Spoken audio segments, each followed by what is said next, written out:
Rated M for mature. The world of Atomfall is vast, filled with secrets and wonder.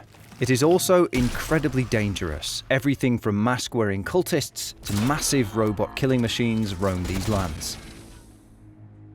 To help you survive, we're going to cover each enemy faction, where to find them, and how to deal with them without losing your head. Every character and enemy you encounter in Atomfall can be eliminated. Your decisions shape the world around you. The choice is yours. There are 3 factions of human enemies scattered across Windscale: the Outlaws, the Protocol military outfit, and the Druids. The Outlaws are a gang of ruthless bandits. They've found a way to survive in the quarantine zone so far, mostly through intimidation and stealing whatever they can get their hands on, but with resources running out for everyone, they're getting more desperate all the time and even more violent as a result.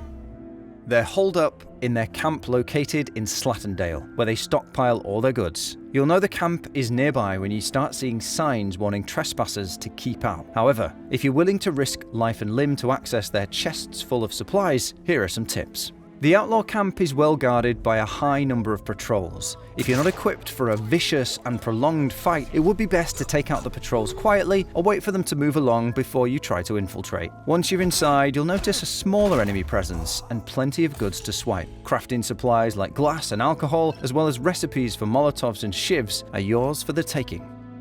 Originally sent in as peacekeepers to protect and restore order, these soldiers have morphed into something else entirely over the years. Now they rule over the citizenry they were sent to protect, keeping them in line with fear. They are well armed and drunk with power, making them one of the biggest threats in the quarantine zone. The southern end of Skethermore is where you'll find the Protocol camp, which some might refer to as a fortress. The compound is surrounded by a fence that raises an alarm when you approach it at any point, alerting all of the soldiers and robots inside to your presence. If you hope to have any chance for survival, stay clear of this fence.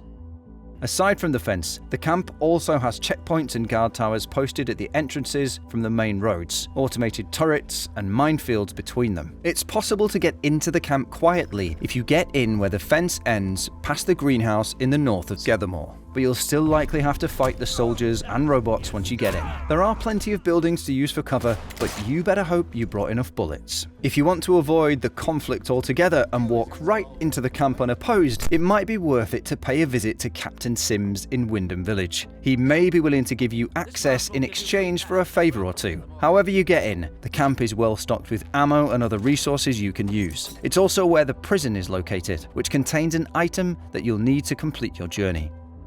Deep in the forests of northern England, the Druids lurk. Under the cover of trees and dense greenery, they carry out rituals and rites to worship what they call the voice in the soil. They do anything and everything the mysterious voice tells them, and they don't take kindly to outsiders or anyone unfortunate enough to interrupt their worship. The Druids have constructed their camp just outside of the castle in Casterfell Woods. Navigating the area can be difficult due to its winding trails with obscured views, but you can also use the natural features of the woods to your advantage, hiding behind trees and in tall grass to stay hidden, taking out patrols quietly, or for cover from Druid arrows. While you should be wary of Druid attacks, they aren't the only things you need to keep an eye out for in Casterfell.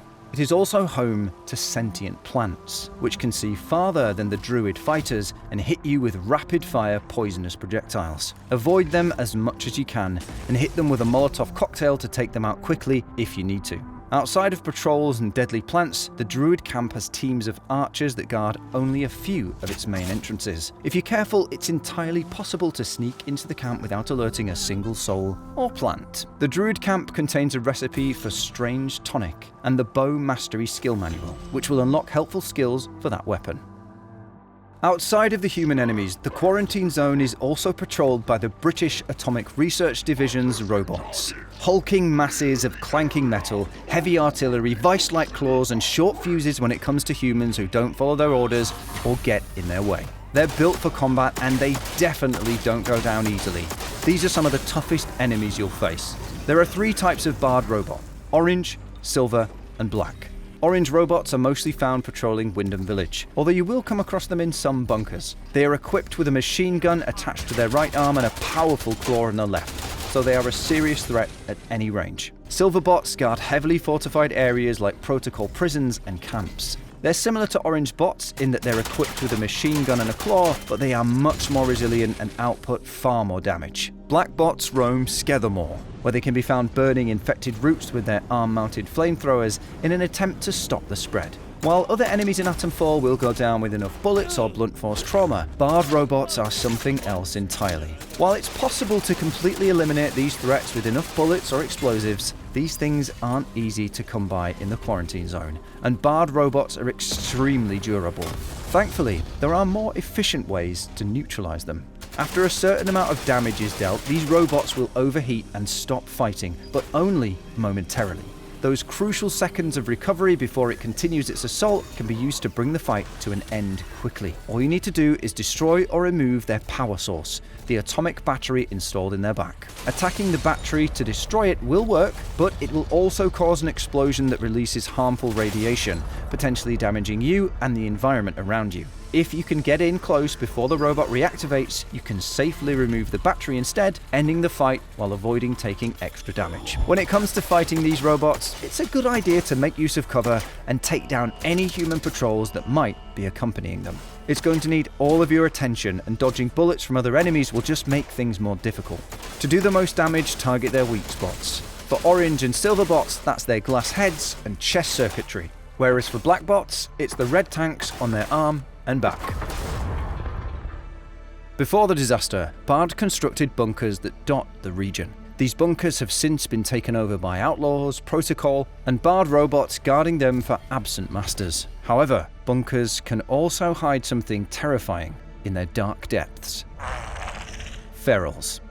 These irradiated glowing creatures lie in wait, prepared to spread their infectious spores through anybody or anything that stumbles into their lair. The physical embodiment of the Windscale disaster.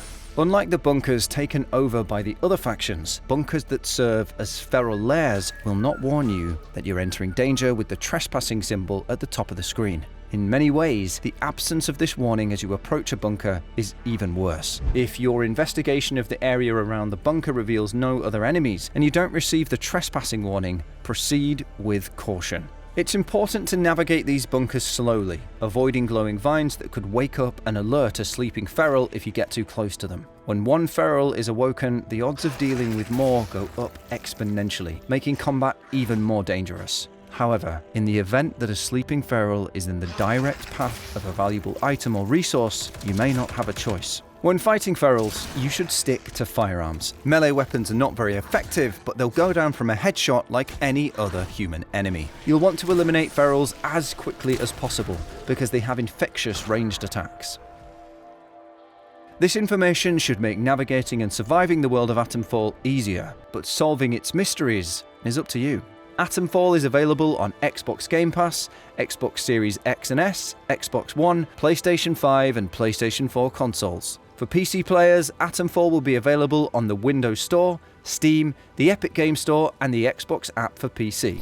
The Quarantine Edition is also available on the Rebellion shop exclusively for PC players. It includes an exclusive Atomfall t-shirt, a digital graphic novel, a digital poster and postcard, and the soundtrack for the game. This edition and the deluxe edition includes the basic and enhanced supply bundles and access to the Wicked Isles story expansion pack when it's released. See you soon.